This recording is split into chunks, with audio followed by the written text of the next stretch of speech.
네, 오늘은 마태복음 16장을 보도록 하겠습니다. 마태복음 16장 13절부터 20절까지의 말씀을 보도록 하겠는데요. 배경은 이러합니다. 예수님께서 이때쯤에는 공적인 사역을 예수님께서 솔직히 공적인 사역을 공생애를 3년 동안 하셨는데요. 어떻게 시작을 하셨습니까? 요단강에서 세례 요한으로부터 세례를 받으신 후 또 광야로 가셔가지고 40일 동안 금식하며 또 기도하시면서 또 마귀의 시험을 이기신 후에 사역을 시작하신 것을 우리가 기억을 합니다. 그러면서 이제 예수님께서 3년 동안 많은 일을 하셨는데요. 제자들과 함께 하시면서 많은 일을 하셨습니다. 그러면서 이제 이때쯤 마태복음 16장쯤에 됐을 때는 그렇게 일을 하신 지 한 2년쯤 됐을 때입니다. 거의 2년 동안 치유도 하셨고 말씀 선포도 하셨고 또 기적을 많이 행하셨습니다. 그러니 3년 사역에서 2년 정도를 마치신 경우가 때가 됐으니까 어느 정도 이제 사역이 마무리가 된 상태라고 우리가 생각을 할 수가 있습니다. 이제 예수님의 사역은 한 1년 정도 남았을 때였습니다. 그때 예수님께서 빌립보 가이사랴 지방의 제자들과 함께 가십니다. 갈릴리에서 많은 사역을 하셨는데 갈릴리는 참 번잡한 곳입니다. 그런데 그곳을 떠나가지고 가이사랴 어떻게 보면 변두리라고 할 수 있는데 조용한 한적한 변두리로 가신 것입니다. 그런 생각이 듭니다. 예수님께서 번잡한 곳을 떠나가지고 제자들과 함께하면서 깊은 대화를 나누고 싶으셨구나 하는 생각을 해봅니다. 말씀을 보겠는데요. 예수님께서 13절에 제자들에게 이런 말씀을 하십니다. 사람들이 인자를 무슨 말인가요? 예수님 자신을 누구라고 하느냐? 사람들이 나를 누구라고 하느냐? 예수님께서 사역을 시작하신 지 한 2년이 지나가고 있으니까 사람들이 예수님에 대해서 어느 정도 생각이 있을 것이다 라고서 예수님께서 생각을 하신 것 같아요. 그래서 물어보십니다. 그런데 예수님께서 사람들이 나를 누구라고 하느냐? 이거 솔직히 예수님께서 인기도를 측정하고 싶어서 물어보신 것이 아니에요. 연예인이라면 그게 참 궁금하겠죠. 사역을 하면서도 그런 생각이 들어요. 목사인데 연예인이라고 생각할 때가 있구나 할 때가 있는데 인기도를 사람들이 나를 얼마나 좋아하느냐 그거 물어보려고 예수님께서 물어보신 것이 아니에요. 예수님은 연예인이 아니시죠. 예수님은 누구십니까? 메시아, 구원자이셨던 것이에요. 사람들이 그것을 알고 있느냐, 사람들이 그것을 알고 있는지 그것이 예수님께서 궁금하셨던 것입니다. 그런데 이 질문이 세상 모든 사람들에게, 우리를 포함해서 세상 모든 사람들에게 가장 중요한 질문이 되는 줄로 믿습니다. 왜냐하면 이 질문이 영생에 들어가는 문을 열게 하는 그러한 질문이 되기 때문에 그렇습니다. 사람들이 나를 누구라고 아느냐? 성도님에게 여쭤보겠습니다. 성도님은 예수님을 누구라고 생각을 하십니까? 예수님이 성도님에게는 누구이십니까? 제자들이 대답을 하죠. 세례 요한이라고 하는 사람들도 있고요. 엘리야라고 하는 사람들도 있고요. 에레미야 아니면 선지자들 중에 하나라고 말하는 사람들도 있습니다. 라고 말을 합니다. 참 많은 사람들의 이름들이 나옵니다. 이 말은 무슨 말입니까? 사람들이 이미 예수님에 대해서 이 사람은 누구야? 라고서 생각들을 하고 있었고 말들을 이미 하고 있었다는 것입니다. 그런데 이 말씀을 보다 보면은 참 안타까운 것이 그 많은 사람들의 이름이 나오는데 그 말을 많이 하고 있었던 그 사람들 입에서 예수님이 메시아라고 하는 사람은 한 명도 없었다는 것이에요. 그러자 예수님께서 제자들에게 물으십니다. 너희는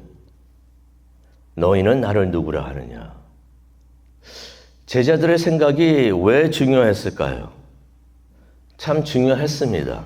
왜냐하면 제자들은 앞으로 사람들에게 가가지고 예수님을 전할 사람들이었던 것이에요. 예수님을 전할 사람들이었기 때문에 그들이 예수님이 누구이신지 확실히 아는 것이 중요했던 것입니다. 예수님은 세상에 하나뿐인 길이요 진리요 생명이시고 하나님께로 가는 오직 한 길이라는 것을 제자들은 알고 있어야 됐던 것입니다. 이 진리를 알고 있어야지 이 진리를 세상에 전할 수가 있기 때문에 예수님께서 물어보십니다. 세상은 그렇다고 치고 너희는 나를 누구라고 하느냐? 솔직히 예수님이 질문을 모든 제자들에게 하셨던 것이에요. 너희들은 누구라 하느냐? 그런데 대답은 한 명이 합니다. 베드로가 나서서 대답을 하죠. 베드로가 그런 경향이 있었어요. 다른 제자들이 조용할 때 나서가지고 말을 하는 그러한 모습을, 베드로의 모습을 우리가 자주 봅니다. 그런데 우리가 이것을 생각했으면 좋겠어요. 베드로가 예수님께서 그 질문을 했을 때 생각하지도 않고 대답이 나왔다는 것은 어떤 의미를 말합니까? 이미 그것에 대해서 생각을 하고 있었다는 것이에요. 해봤다는 것이에요. 그리고 그러한 자신의 생각이 확고하다는 것을 여기서 암시해 주고 있습니다. 평소에 주님, 내가 그것에 대해서 생각하고 있었는데 물어보시니까 대답하겠습니다 라고서 답을 하는 것을 우리가 보게 됩니다. 베드로의 답, 우리가 잘 알고 있죠. 16절에 나옵니다. 주는 그리스도시요 살아계신 하나님의 아들이십니다 라고 말합니다. 솔직히 이보다 더 훌륭한 고백이 있을까 생각을 해봅니다. 이 고백이 바로 복음, 예수 그리스도 복음의 핵심이 되는 줄로 믿습니다. 성경을 보시면서 다른 건 다 잊어버려도 이것만은 잊지 마시기 바랍니다. 예수님이 그리스도가 되는 줄로 믿습니다. 예수 그리스도, 이게 이름하고 성이 아니에요. 예수, 이름이시고 그리스도는 타이틀이 되시는 것입니다. 예수님은 그리스도시요. 예수님은 메시아시요. 예수 그리스도, 예수 메시아라고 고백을 하는 것입니다. 구원자라고 고백을 하는 것이에요. 살아계신 하나님의 아들이십니다 라고 말을 하는 것을 우리가 보게 됩니다. 그리스도는 헬라어입니다. 그리스어입니다. 이 말의 히브리어는 메시아가 되는 것이에요. 그래서 그리스도하고 메시아 다 같은 말이 됩니다. 같은 말이 되고 같은 뜻이 있는데 어떤 뜻이 있는가? 기름 부은 자라는 뜻이 되는 거예요. 기름 부은 자라는 것은 왕을 의미합니다. 이 말은 예수님께서 누구이신가? 하나님께서 약속하시는 다시 오시는 그 왕이시라는 것입니다. 왕, 다시 오신 하나님이 약속하신 왕, 누구를 의미합니까? 구원자를 의미하는 것이에요. 그래서 하나밖에 없는 그리스도이십니다라고서 베드로가 그렇게 고백을 했던 것입니다. 그리스도, 메시아, 다시 말해서 하나님의 아들이십니다라고 고백을 하는 것입니다. 예수님께서 베드로의 고백을 들으신 후에 이런 말씀을 하십니다. 17절이죠. 네가 복이 있도다. 그러면서 뭐라고 말씀하시냐면은 이를 너에게 알게 한 일은 혈육이 아니요. 혈육이 아니라는 건 무슨 말입니까? 사람이 아니라는 것입니다. 하늘에 계신 내 아버지시다라는 말씀을 하십니다. 예수님께서 베드로가 한 고백을 들으신 후에 이거 하나님께서 너에게 주신 것이다 라고 말씀을 하시는 것입니다. 이게 우리가 이 말씀을 밑줄 그시고 우리가 곰곰이 생각을 해볼 필요가 있습니다. 때로는 우리가 가지고 있는 영적 지식 또 깨달음 우리 스스로 얻은 것이라고 생각할 때가 있어요. 이거 내가 생각해낸 거야. 내가 알아낸 거야. 라고 생각할 때가 있어요. 그렇게 되면은 어떤 일을 우리가 하게 될까요? 우리 스스로에게 우리가 공로를 돌리게 됩니다. 대단해. 역시 나야. 나는 다른 사람들보다 나라고서 생각을 할 수가 있는 것이에요. 그런데 하나님 예수님께서 뭐라고 말씀하십니까? 이거 사람이 준 게 아니고 누가 주신 것이라고요? 하나님이 주신 것이다. 하나님이 주셨으면 그 공로를 누구에게 돌려야 할까요? 하나님께 돌려야 되죠. 그래서 우리가 그런 영적 지식을 얻고 그런 깨달음을 얻을 때마다 우리가 해야 되는 것이 무엇입니까? 이건 내가 대단해가 아니고 하나님의 은혜구나. 하나님께 감사하고 하나님을 예배하는 그러한 우리 모두가 되어야 될 줄로 믿습니다. 깨닫게 하심도 하나님이시고 우리가 하나님을 믿게 하시는 것도 하나님이시고 그래서 하나님께 모든 영광 돌려드리는 우리 모두가 되기를 원합니다. 아멘?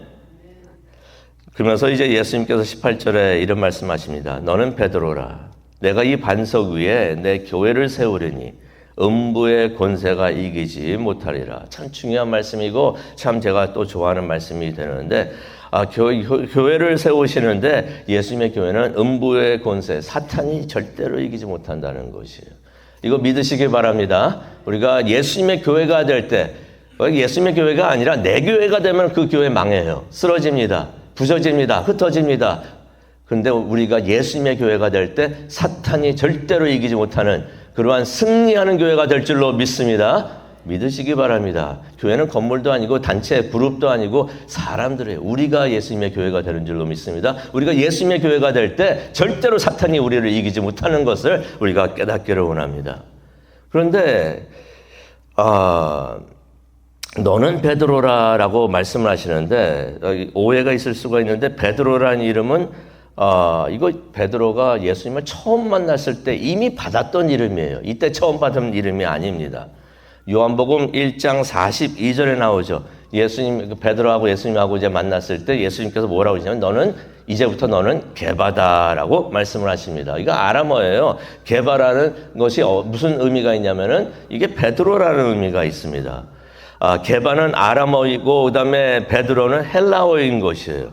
근데 게바나 베드로나 둘 다 돌이라는 의미가 있습니다. 바위라는 의미가 있는 것이, 반석이라는 의미가 있는 것이에요. 그래서 예수님께서 또 그러면서 이제 18절에 보면 예수님께서 이런 말씀하십니다. 네가 이제 너는 베드로라라고 말씀하신 다음에 내가 이 반석 위에 내 교회를 세운다라고 말씀을 하십니다. 게바나 베드로나 다 돌이고 반석이고 바위라면은 예수님께서 이제 말씀하시는 내가 이 반석 위에 내 교회를 세운다라고 말씀하시는데 그렇다면은 예수님께서 베드로 위에다가 베드로가 반석이니까 돌이니까 베드로 위에다가 교회를 세운다고 말씀하시는 것인가? 그렇게 생각하는 사람들이 있어요. 로마 카톨릭 사람들은 그렇게 생각을 합니다. 그런데 그게 그렇지가 않습니다. 게바나 베드로나 둘 다 반석이에요. 돌이라는 의미를 가지고 있습니다. 그런데 약간의 차이가 있어요. 어떤 차이가 있냐면 베드로는 페트로스라고 그래가지고 돌은 돌인데 작은 돌이에요. 작은 돌, 스톤이라고 그러죠. 작은 돌을 의미를 하고요. 반면에 반석이라고 말씀하신 거예요. 이 반석 위에 교회를 세우리라고 말씀하실 때 그 반석이라는 것은 페트라가 됩니다. 이것은 큰 돌을 의미를 하시는 거예요. 그래서 우리는 이게 다 돌같이 들리지만은 이 헬라어를 쓰고 그런 사람들한테는 이게 다 똑같은 돌로 들리지가 않았던 것이에요. 예수님께서 같은 돌을 말씀하신 게 아닌 것이에요. 쉽게 이것을 표현한다면 예수님께서 18절에 뭐라고 말씀하신 거냐면은 예수님께서 베드로 너는 작은 돌이고 하지만 나는 이 큰 돌 위에 교회를 세우리라. 그러면 예수님께서 말씀하신 큰 돌, 그 반석, 그것은 무엇일까요? 작은 돌 베드로가 말한 그 고백, 주는 그리스도시요 살아계신 하나님의 아들이십니다. 그 고백이 교회의 반석이 되는 줄로 믿습니다. 예수님이 반석이 되어야 되는 것이에요. 예수님이 교회의 반석이 되는 줄로 믿습니다. 예수님은 나의 그리스도시요 하나님의 아들이십니다라고 고백을 하는 그 고백 위에 교회가 세워지는 줄로 믿습니다. 다른 것이 아니에요. 다른 것이 아니에요. 그 고백 위에 교회가 세워질 때 교회가 thriving church가 되고 활기차고 살아있고 이기는 건강한 교회가 되는 줄로 믿습니다. 그런데 솔직히 성경을 잘 아시는 분들은 이런 질문을 하실 거예요. 제자들이 이 고백을 한 것이 이게 처음이 아니었어요. 이전에도 하지 않았는가라고 생각을 할 수가 있습니다. 예를 들면은 나다나엘이 요한복음 1장 49절에 뭐라고 하냐면은 당신은 하나님의 아들이십니다라고서 이미 말을 했던 것이에요. 베드로도 요한복음 6장 48절과 49절을 보게 되면은 영생의 말씀이 예수님께 있습니다. 당신에게 있습니다. 라고 말을 하고요. 우리는 주님이 거룩하신 분을 믿고 압니다. 라는 내용의 말을 이미 했던 것입니다. 그런데 그때 예수님께서는 이 반석 위에 이 고백 위에 교회를 세운다라고 말씀을 하지 않으셨던 것이에요. 그런데 왜 그렇다면 여기 마태복음 16장에 오셔가지고 베드로가 이 말을 할 때는 왜 예수님께서 그런 말씀을 하셨을까요? 시간이 없어서 제가 자세히는 말씀 못 드리지만은 이전에 제자들이 그런 고백을 했을 때는 어떤 일이 있었냐면은 예수님께서 기적을 행하신 걸 본 후에 이 제자들이 흥분이 돼가지고 감정이 욱해가지고 주는 거룩하신 분 하나님의 아들이십니다 라고 고백을 했던 것을 보게 됩니다. 감정이 올라가지고 휩쓸려가지고 그런 고백을 했던 것을 봐요. 마치 사람들이 병고침, 치유를 보거나 놀라운 기적과 같은 일을 체험하는 사람들이 많은 고백을 합니다. 이거 하나님 하셨는데 하나님이 놀라우신 분입니다. 하나님이 대단하신 분이십니다. 라고 사람들이 많이 고백을 하는 것을 보게 됩니다. 그런데 참 안타깝게도 그런 고백은 오래가지를 못해요. 오래가지를 못합니다. 금방 식어요. 몇 주 지나면, 몇 달 지나면은 내가 언제 그랬어? 라고 하듯이 잊어버리는 게 사람들의 마음인 것이에요. 근데 마태복음 16장에 나오는 베드로의 고백, 이거 감정에 이끌려서 했던 고백이 아니었던 것입니다. 감정에 이끌려가지고 감정에 이끌리면은 그런 사람들도 많아요. 제 친구들도 그랬어요. 근데 목사 되겠습니다. 목사님 되겠습니다. 목회길 가겠습니다. 몇 달 지나가면 언제 내가 그랬어? 하는 식으로 다 잊어버리는 경우가 많이 있는데 마태복음 16장에 나오는 베드로의 고백은 그러한 감정에 이끌렸던 고백이 아니라 예수님께서 말씀하셨죠. 성령님께서 오셔가지고 마음을 일으켜 주시고 마음을 움직여 주셔서 깨닫게 했던, 그래서 고백을 하게 했던 고백이다라고서 예수님께서 말씀을 해주신 것을 우리가 보게 됩니다. 베드로가 곰곰이 생각을 해보니 성령 충만해서 성령이 이끄시는 대로 그 깨달음을 안 다음에 나온 고백이 당신은 그리스도이십니다. 살아계신 하나님의 아들이십니다. 라고 고백을 한 것을 우리가 보게 됩니다. 감정에 흔들려서 이끌려가지고 휩쓸려서 한순간에 자신도 무슨 말을 하는지도 모르고 했던 고백이 아니라 성령 하나님께서 깨달음을 주시고 성령 하나님께서 그런 고백을 하게 해 주셨던 그 고백이 되는 줄로 믿습니다. 예수님께서 그 말씀하시는 거예요. 이 고백 위에 내가 내 교회를 세울 것이다. 기도 말씀을 마치고 이제 기도하는 시간을 가지려고 하는데요. 이 베드로의 고백이 우리의 고백이 되기를 원합니다.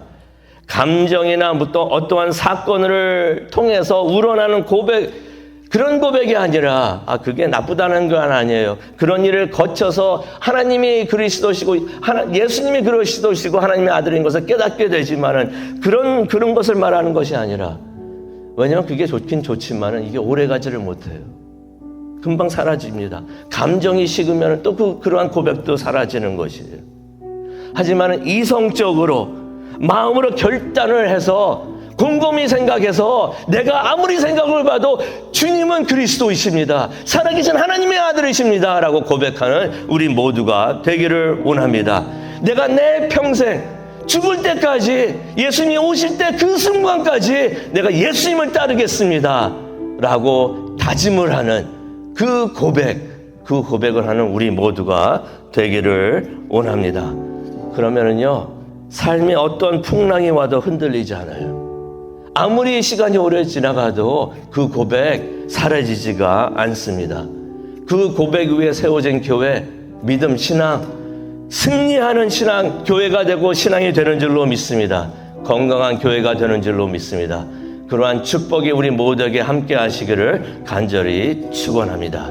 기도하시겠습니다. 사랑과 은혜가 충만하신 하나님 아버지 감사합니다. 오늘 이 아침 하나님 앞에 나와서 하나님을 예배합니다.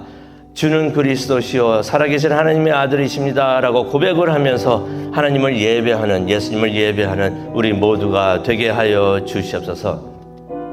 감정에 휩쓸려서 잠시 고백을 하고 또 감정이 식으면은 그 고백도 사라지는 그러한 믿음이 아니라 다짐을 하면서 결단을 하면서 평생 하나님께 섬기겠습니다. 하나님을 섬기고 헌신하겠습니다. 무슨 일이 있어도 하나님만을 섬기겠습니다. 다짐을 하는 우리 모두가 되게 하여 주시옵소서. 그것을 위해서 기도하는 이 시간 되기를 원합니다. 성령님이여 오셔서 우리의 기도를 인도하여 주시옵소서. 감사합니다. 예수님의 이름으로 기도합니다. 아멘.